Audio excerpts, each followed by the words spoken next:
नमस्कार श्रद्धालु दर्शकों। आज का ये समय साधारण नहीं है। आज का ये क्षण आत्मा को स्पर्श करने वाला है।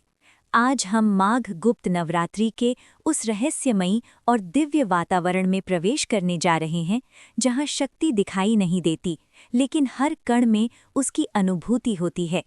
ये वही पावन काल है जब सृष्टि की ऊर्जा अत्यंत सूक्ष्म होकर मनुष्य के विचारों, भावनाओं और कर्मों को प्रभावित करती है।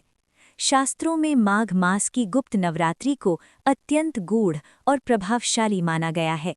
कहा जाता है कि इन दिनों में की गई भक्ति, साधना और कथा का प्रभाव सीधे आपके जीवन और प्रारब्ध पर पड़ता है। ये समय बाहरी दिखावे का नहीं, बल्कि भीतर की आस्था, विश्वास और पूर्ण समर्पण का होता है। जो लोग इस समय माँ शक्ति को केवल शब्दों से नहीं, बल्कि अपने हृदय की गहराई से स्मरण करते हैं, उनके जीवन में धीरे धीरे वे अदृश्य परिवर्तन शुरू हो जाते हैं जिनकी उन्होंने कभी कल्पना भी नहीं की थी। इस नवरात्रि की कथाएं केवल देवी की महिमा का वर्णन नहीं करती, बल्कि ये भी बताती हैं कि मनुष्य के जीवन में आने वाले कष्ट, बाधाएं और पीड़ाएं आखिर क्यों आती हैं और उनसे मुक्ति का वास्तविक मार्ग क्या है। कहा जाता है कि जब ये कथा प्रारंभ होती है तो मन स्वतः ही शांत होने लगता है, विचारों का बोझ हल्का पड़ने लगता है और आत्मा किसी अनजानी ईश्वरीय शक्ति से जुड़ने लगती है। माघ गुप्त नवरात्रि की ये दिव्य कथा भी उसी शक्ति का एक पवित्र माध्यम है। लेकिन श्रद्धालु दर्शकों, इस दिव्य कथा में प्रवेश करने से पहले एक अत्यंत गंभीर बात का स्मरण कर लेना अनिवार्य है। हमारे प्राचीन धर्म ग्रंथों, विशेषकर गरुड़ पुराण में ये स्पष्ट रूप से बताया गया है कि गुप्त नवरात्रि की साधना, कथा या ज्ञान को बीच में छोड़ देना केवल अपूर्णता नहीं, बल्कि आत्मिक हानि का कारण बनता है। क्योंकि माघ गुप्त नवरात्रि वो काल है जब शक्ति गुप्त रूप से कार्य करती है, और इस समय अधूरी भक्ति या अधूरा ज्ञान मन में भ्रम, भय और असंतुलन छोड़ देता है। इसलिए इस पावन समय में सुनी जाने वाली प्रत्येक कथा केवल शब्दों का समूह नहीं होती, बल्कि ये स्वयं में एक साधना होती है। इस कथा को एक अनुष्ठान मानकर इसके अंतिम शब्द तक अपने भीतर उतारें। संभव है कि इस कथा का कोई एक भाव, कोई एक प्रसंग या कोई एक संदेश आपके भीतर छिपी हुई शक्ति को जागृत कर दे और आपको उस अंधकार से बाहर निकाल दे जिसे आप स्वयं भी पूरी तरह पहचान नहीं पाए हैं। इसी भाव, इसी श्रद्धा और इसी दिव्य अनुभूति के साथ आइए अब हम आगे बढ़ते हैं और माघ गुप्त नवरात्रि की इस पावन कथा के द्वार को धीरे धीरे खोलते हैं। माँ भगवती की असीम अनुकंपा से आज हम उस दिव्य और अलौकिक चर्चा में प्रवेश कर रहे हैं जिसका प्रभाव सीधा मनुष्य के प्रारब्ध और उसके जीवन की दिशा पर पड़ता है। माघ मास की ये गुप्त नवरात्रि कोई साधारण त्योहार नहीं है, बल्कि ये वो समय है जब ब्रह्मांड की सर्वोच्च ऊर्जा, जिसे हम माँ आदि शक्ति कहते हैं, वो अत्यंत सूक्ष्म और प्रभावशाली रूप में सक्रिय होती है। शास्त्रों और वेदों का मत है कि गुप्त नवरात्रि का अर्थ ही है अपनी श्रद्धा को संसार की दृष्टि से ओझल रखकर केवल उस परम सत्ता के चरणों में समर्पित कर देना। वीडियो में इस बात पर विशेष बल दिया गया है कि गुप्त नवरात्रि की साधना का रहस्य उसकी गोपनीयता में ही छिपा है। आप अपनी भक्ति को जितना गुप्त रखेंगे, उसकी शक्ति उतनी ही प्रचंड होकर आपके जीवन के अंधकार को मिटाएगी। परंतु इस कथा के महासागर में उतरने से पहले गरुड़ पुराण की उस चेतावनी को हृदय में उतार लेना अनिवार्य है, जो कहती है कि आध्यात्मिक ज्ञान और दिव्य कथाओं का श्रवण कभी भी अधूरा नहीं छोड़ना चाहिए, क्योंकि अधूरा ज्ञान मन को संशय की गहराई में गिरा देता है और संशय ही वो विकार है जो मनुष्य को ईश्वर की कृपा से दूर कर देता है। इसलिए इस पावन कथा को एक साधना मानकर इसके अंतिम शब्द तक अपने भीतर उतारें। अब हम चलते हैं उज्जैन की उस पावन और ऐतिहासिक भूमि पर जहां चक्रवर्ती सम्राट राजा विक्रमादित्य का शासन था, जिनकी न्याय और वीरता की कहानियां आज भी हवाओं में गूंजती हैं। राजा विक्रमादित्य के पास संसार का सारा वैभव था। उनके खजाने स्वर्ण मुद्राओं से भरे थे, उनकी सेना के पराक्रम से शत्रु कांपते थे और उनके दरबार में नवरत्न सुशोभित थे। लेकिन इस बाहरी चकाचौंध के भीतर राजा और उनकी रानी चंद्रकली के हृदय में एक गहरा और असहनीय सन्नाटा पसरा रहता था, क्योंकि उनके विशाल महल के आंगन में किसी बालक की मधुर किलकारी नहीं गूंजी थी। रानी चंद्रकली अक्सर महल की खिड़कियों से नगर के बच्चों को खेलते देखती और उनकी आंखों से आंसुओं की वो धारा बह निकलती जो किसी भी सुख सुविधा से नहीं रुकती थी। राजा ने अपने पुत्र की कामना के लिए बड़े बड़े दान किए, हजारों ब्राह्मणों को स्वर्ण दान किया, अनेक यज्ञों का आयोजन किया और देश विदेश के विख्यात वैद्यों को बुलाया। परंतु हर जगह से उन्हें एक ही उत्तर मिला कि हे राजन, आपके भाग्य की लकीरों में संतान का सुख नहीं लिखा है। ये सुनकर राजा का मन संसार से विरक्त हो गया और उन्हें अपना सारा साम्राज्य एक बोझ की तरह लगने लगा। एक समय ऐसा आया जब राजा ने अपनी कुलदेवी के चरणों में अपनी तलवार रखकर अपना जीवन समाप्त करने का निश्चय किया। तभी राजसभा में एक अलौकिक आभा वाले सिद्ध योगी का शुभागमन हुआ, जिनके शरीर से चंदन और मृगमद की दिव्य सुगंध आ रही थी। राजा ने उनके चरणों में अपना मस्तक झुका दिया और अपनी व्यथा सुनाई। योगीराज ने राजा के मस्तक की रेखाओं को गौर से देखा और मुस्कुराते हुए कहा कि राजन, विधाता के लिखे को मिटाना साधारण मनुष्यों का काम नहीं है, लेकिन जो माँ विधाता को भी जन्म देती है उसके लिए कुछ भी असंभव नहीं है। उन्होंने राजा को माघ गुप्त नवरात्रि की उस गुप्त साधना का रहस्य बताया जो 10 महाविद्याओं से जुड़ी है। राजा विक्रमादित्य ने योगीराज के चरणों में प्रणाम किया और उसी क्षण से माघ गुप्त नवरात्रि के कठोर अनुष्ठान का संकल्प ले लिया। राजा ने अपने महल के सबसे गहरे और गुप्त कक्ष का चयन किया, जहां बाहरी दुनिया का कोई भी शोर या प्रकाश पहुंच नहीं सकता था। उन्होंने राजसी वस्त्राभूषणों का त्याग कर साधारण मृगछाला धारण की और 9 दिनों तक निराहार रहकर माँ की साधना में डूब गए। पहले 3 दिनों में उन्होंने माँ काली, माँ तारा और माँ षोडशी का आह्वान किया, जिससे उनके भीतर के जन्म जन्मांतर के संचित पाप और कर्मों का बंधन जलकर भस्म होने लगा।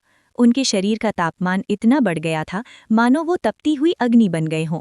चौथे दिन से छठे दिन तक उन्होंने माँ भुवनेश्वरी, माँ भैरवी और माँ छिन्नमस्ता की ऐसी कठिन आराधना की कि उनके हृदय का सारा संताप मिट गया और उन्हें एक अलौकिक शांति की अनुभूति होने लगी। 7वें, 8वें और 9वें दिन राजा ने माँ धूमावती, माँ बगलामुखी, माँ मातंगी और माँ कमला की अखंड ज्योति जलाई। राजा की देह इतनी क्षीण हो गई थी कि उनकी पसलियां दिखाई देने लगी थीं, पर उनके मुख पर माँ की भक्ति का तेज बढ़ता ही जा रहा था। 9वीं रात्रि के अंतिम प्रहर में जब पूरी सृष्टि गहरी निद्रा में सो रही थी, तब उस गुप्त कक्ष में अचानक एक भीषण गर्जना हुई और करोड़ों सूर्यों के समान दिव्य प्रकाश फैल गया। साक्षात माँ जगदम्बा अपने 10 महाविद्या स्वरूपों की शक्ति समेटे हुए सिंह वाहिनी रूप में राजा के समक्ष प्रकट हो गईं। माँ के उस ममतामयी और भव्य रूप को देखकर राजा की आंखों से प्रेमाश्रुओं की अविरल धारा बह निकली।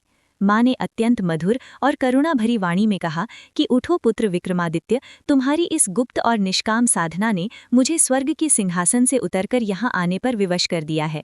मैं विधाता के लिखे उस भाग्य को आज अपनी करुणा से बदलती हूँ।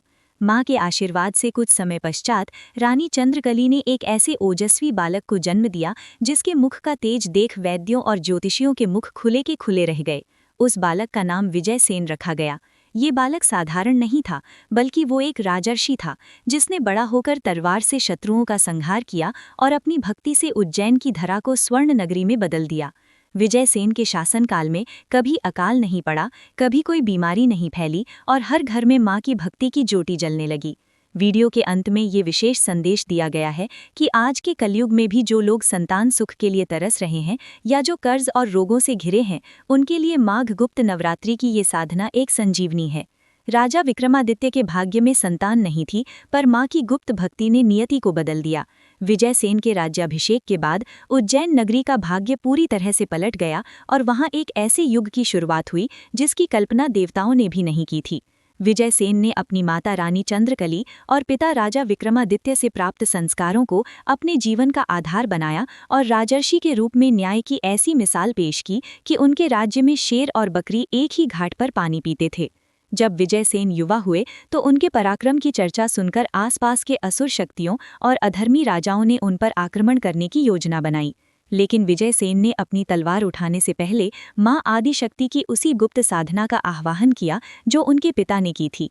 युद्ध भूमि में जब विजय सेन पहुंचे तो शत्रुओं को ऐसा प्रतीत हुआ मानो साक्षात काल भैरव और माँ चंडी उनके रथ पर सवार हों। विजय सेन ने केवल अपनी वीरता से ही नहीं, बल्कि अपने तप और धर्म के बल पर अधर्म का नाश किया और खंड खंड में बटे हुए राज्यों को एकता के सूत्र में पिरोकर एक अखंड साम्राज्य की स्थापना की। राजा विक्रमादित्य ने अपनी आंखों के सामने अपने पुत्र को धर्म का रक्षक बनते देखा और उन्हें विश्वास हो गया कि गुप्त नवरात्रि की शक्ति केवल संतान ही नहीं, बल्कि कुल का गौरव और जगत का कल्याण भी प्रदान करती है। विजय सेन ने अपने शासनकाल में उज्जैन में अनेक ऐसे मंदिरों और जलाशयों का निर्माण कराया जो आज भी मां की शक्ति के प्रतीक माने जाते हैं। उन्होंने ये नियम बनाया कि उनके राज्य में हर वर्ष माघ गुप्त नवरात्रि को उत्सव की तरह मनाया जाए, लेकिन साधना सदैव गुप्त ही रखी जाए। विजय सेन की ख्याति केवल पृथ्वी तक सीमित नहीं रही, बल्कि उनकी भक्ति और न्याय के चर्चे इंद्र की सभा में भी होने लगे। उन्होंने सिद्ध कर दिया कि एक राजा यदि भक्त हो तो वो अपनी प्रजा के भाग्य को भी बदल सकता है। वीडियो के इस अंतिम भाग में ये गहराई से समझाया गया है कि जैसे विजय सेन ने अपने जीवन में शक्ति और भक्ति का संतुलन बनाया, वैसे ही हर मनुष्य को अपने कर्मों के साथ साथ ईश्वरीय शक्ति पर विश्वास रखना चाहिए। अंत में राजा विक्रमादित्य और रानी चंद्रकली ने अपना राजपाट विजय सेन को सौंपकर स्वयं तपस्या के लिए प्रस्थान किया। लेकिन उनके द्वारा शुरू की गई माघ गुप्त नवरात्रि की ये परंपरा आज भी उन करोड़ों भक्तों के लिए एक वरदान है जो अपने जीवन के अंधकार से लड़ रहे हैं। इस कथा का समापन इस दिव्य संदेश के साथ होता है कि माँ आदि शक्ति कभी किसी भक्त की पुकार अनसुनी नहीं करती। चाहे प्रारब्ध कितना भी कठिन क्यों न हो, माँ की करुणा उसे बदल सकती है। बोलो सांचे दरबार की जय। जय माता दी। तो श्रद्धालुओं, ये थी माघ गुप्त नवरात्रि की वो पावन और दिव्य कथा जो हमें सिखाती है कि सच्ची श्रद्धा और अटूट विश्वास से असंभव को भी संभव बनाया जा सकता है। उम्मीद है कि राजा विक्रमादित्य और राजा विजय सेन की ये जीवन गाथा आपके हृदय में भक्ति का एक नया संचार करेगी और आपको धर्म के मार्ग पर चलने की प्रेरणा देगी।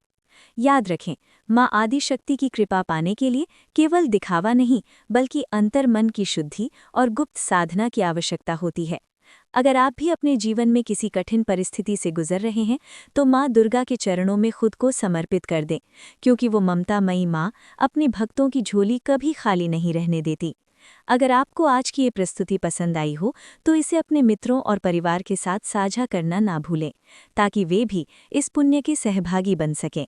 माँ की महिमा का गुणगान करने के लिए कमेंट सेक्शन में जय माता दी जरूर लिखें और हमारे चैनल को सब्सक्राइब करके इस आध्यात्मिक यात्रा का हिस्सा बनें।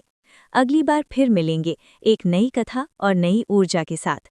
तब तक के लिए माँ भगवती की कृपा आप सभी पर बनी रहे। बोलो सांचे दरबार की जय। जय माता दी।